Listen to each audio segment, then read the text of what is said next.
ya gicunje kiu kingi atukona mugeni muthenya wa muthenya wa mwanya tuko tugitukania thiomi tukihuthira githweri tukihuthira gikuyu mugeni itu muthenya wa umuthi oikeneta Rina Munialo arahuranira gituro kia MCA thini wa kuria Kiambu Township aumite mwana wa ruguru rwa bururi kana Western Kenya no akoretwo gikara ku thini wa kaunti ya Kiambu ku muci wa Kiambu na nikio ragiciririe ukoro kithana na gituro kiu kia MCA hinya ulstariria niki ecirie kuma mono cio wa Western agiuke guku thini wa kaunti ya Kiambu ikana no tutumira maoni maku kwitikira namba itu ya thimu ni kifugo mugwanja kifugo ithano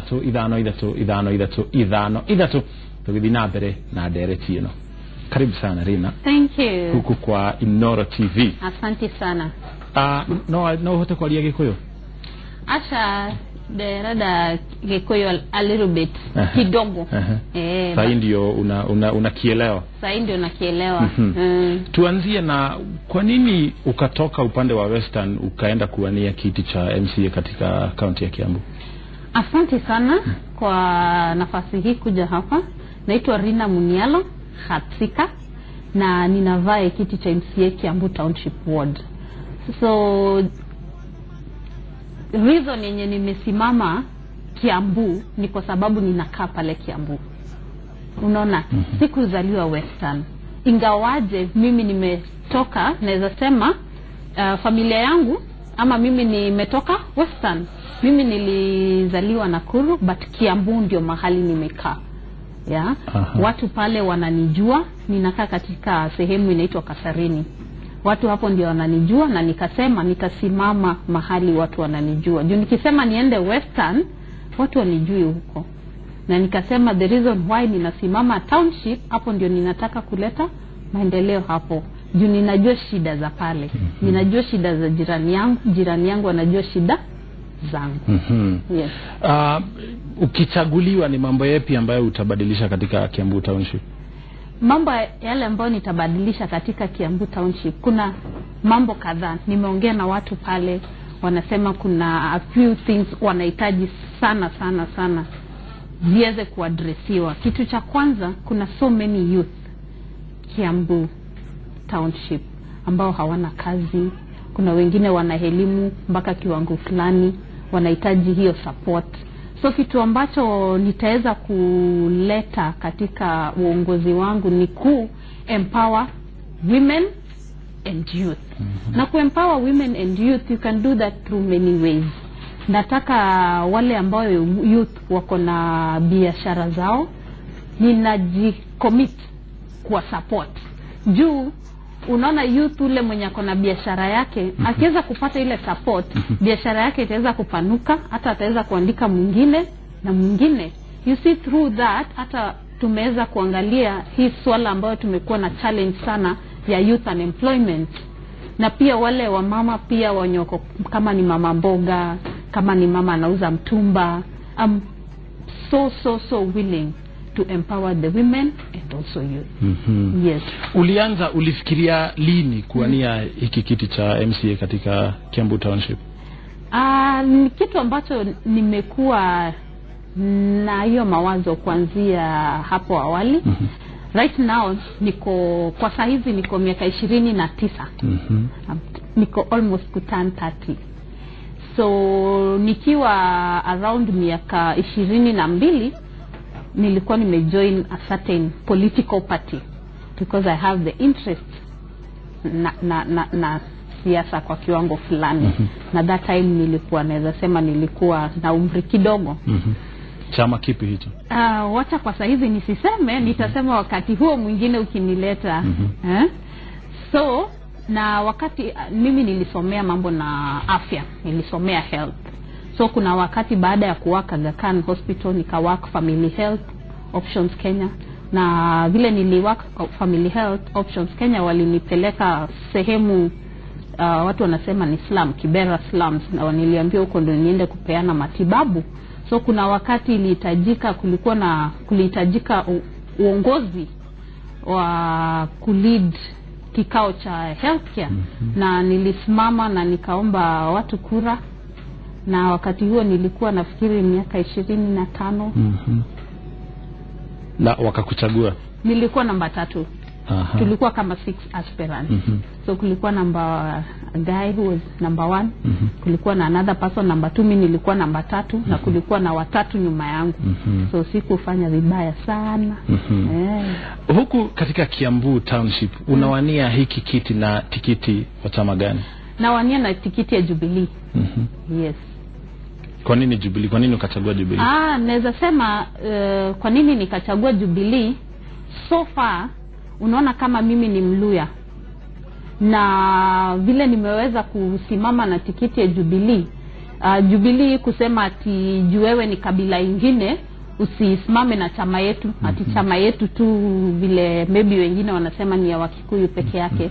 Hapana. So hata ningependa kuambia watu the reason why, because Jubilee imetu accommodate both youth, imetu accommodate women, imetu accommodate people with disability, because unakuta vijana, wanawake na people with disability kuna hii nomination fee. Kwa hiyo nomination fee, kama wewe ni kijana, mwanamke ama person with disability, unalipa half of that. Yes. Umepeleka makaratasi yako katika ofisi za chama cha Jubilee? Ndio. Uko tayari kabisa? Niko tayari, niko kabisa ngangari kwa kiwanja. Sasa ukitafuta hiki kiti katika kaunti ya Kiambu, wakazi wengi wa kaunti ya Kiambu ni wa Kikuyu. Ukweli. Unafanya kampeni zako kivipi kama huwezi ongea Kikuyu? Hiyo ni changamoto mzuri sana. Hata ningependa kupea watu kama mimi wenye wanatoka kabila zingine, because hii ni Kenya yetu sisi wote. Na kulingana na sheria unaweza enda mahali popote humu nchini, unaweza enda mahali popote humu nchini na uwanie kiti. That is why tuliona rais wetu His Excellency Uhuru Kenyatta alikuwa Kisii the other day akiomba kura. Unaona, pia tunahitaji tunakuhitaji, unanihitaji. Sasa hii siasa ya kusema ati lazima uwanie kiti mahali ulizaliwa, hiyo ni siasa imepitwa na wakati. Unaona, mimi sikuzaliwa Western, lakini mimi ni Mluya, lakini Kiambu mali ninakaa Kasarini, hapo ndio watu wananijua. Unakaa huku Kiambu ni kazi, masomo, nini ilikufanya haswa uende ukakae huku Kiambu? Haswa kile ambacho kilifanya niweze kukaa Kiambu. Kiambu ninakaa sehemu yenye mimi ninakaa. Yani naweza sema kwangu ni Kiambu. Nyumbani kwangu ni Kiambu. Yes. Nyumba ya kukodisha? Nyumba ya kukodisha. Lakini sasa hii mimi ni mkaaji wa Kiambu kabisa. Hata nafikiri maisha yangu yote nitakaa Kiambu. Kuolewa labda? Niko na mtu. Huku labda sijui kama naweza uliza. Hapana, sio kutoka sehemu ya Kiambu. Kwa maoni yako nini, tukiangalia siasa katika nchi ya Kenya, wanawake huonekana kama wanaachwa nyuma? Ni kweli. Kwa maoni yako nini hufanya wanawake waachwe nyuma? Kwa maoni yangu ndio kwa maana hata mimi kama mwanamke nimejitokeza, na naambia pia wale wanawake wengine, usijione wewe ni mwanamke juu kwa miaka zile ambazo zimepita tumewachwa nyuma. Na unaona wanawake tuna contribute a lot to this economy. Unaona kama ni kitu 3 AM utapata wanawake wako marikiti. Unaona wanafanya biashara. Unaona campaigns, wakati viongozi wanataka kuomba kura, they look for women. Unaona, so women were contributing a lot.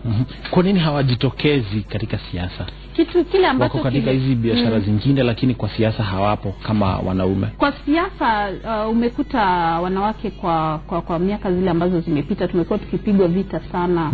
Maybe kama wewe ni mwanamke ukisimama kuomba kura, wanakuuliza kwanza umeolewa, mzee wako yuko wapi, unaona uko na watoto, unaona. So mambo kama yale before mkutano ikusikize hapo awali ilikuwa wanakuuliza kwanza maswali. Sasa unakuta hiyo imekuwa ikifanya wanawake inakuwa tashwishi kidogo. Lakini wakati huu hata naambia wa Kenya usiangalie ati kiongozi huyu ni mwanamke, ati huyu ni mwanamume. Pia wanawake tumeona wanaweza. Tumekuwa na wanawake viongozi kama Wangare Maathai. Right now UK, the Prime Minister, she's a lady. Unaona? Yes. Theresa May. Sasa wanawake tunasema tunaweza. Hapo awali tumekuwa na viongozi kama Julia Ojambo ambao wamekuwa kwa serikali, unaona? Tumekuwa na Martha Karua, tumekuwa na Charity Ngilu. Na unataka kuwa mmoja wao pia? Na sasa sinataka, mimi ni mmoja wao. Wewe ni mmoja wao. Wewe kama mwanamke ama mwanadada katika siasa, ni shida zipi ambazo umepitia ukitafutana na hiki kiti? Kama mwanamke kuna shida, kuna zile nitasema challenges tunapitia. Juu unakuta labda wanaume kwa siasa wanaweza kukampeni usiku mzima, wanaweza kwenda kwa mabaa watafute kura, lakini kama mwanamke hapo inakuwa vigumu kidogo. Huwezi tembea usiku mzima kwa mabaa ukiomba kura. Sasa sisi kama wanawake hapo imekuwa one of the challenges. Uko na team ama watu ambao mnafanya kazi pamoja? Tukiangalia wanasiasa wale wengine wakubwa wako na watu ambao wanafanya kazi na wao. Wengine wanaenda sehemu zingine kuwafanyia kampeni. Mko wangapi katika siasa zako? Naweza sema kwa niko na kikundi ambacho kikundi hicho kinanisaidia kufanya campaign. Because unaona kama wewe ni kiongozi na wewe ndio unataka kufanya kila kitu, sasa wewe sio kiongozi. Because kiongozi mzuri lazima uweze kudedicate, lazima upe watu wengine pia fursa ya kuweza kufanya mambo mengine pia. So niko na team wale pia wanafanya mambo zingine. Huwezi sema kama kiongozi utaenda ukiweka posters kila mahali juu ni wewe unasimama. Kuna mambo mengine una dedicate to people as a good leader. Katika siasa unahitaji pesa. Ni ukweli. Tuongee ukweli, unahitaji pesa. Uko na nguvu na sio kidogo ya mfuko kuendelea na kufanya kampeni ya kutafutana na hiki kiti cha MCA katika Kiambu Township? Kile ambacho ni kwa upande wangu, najua watu wengi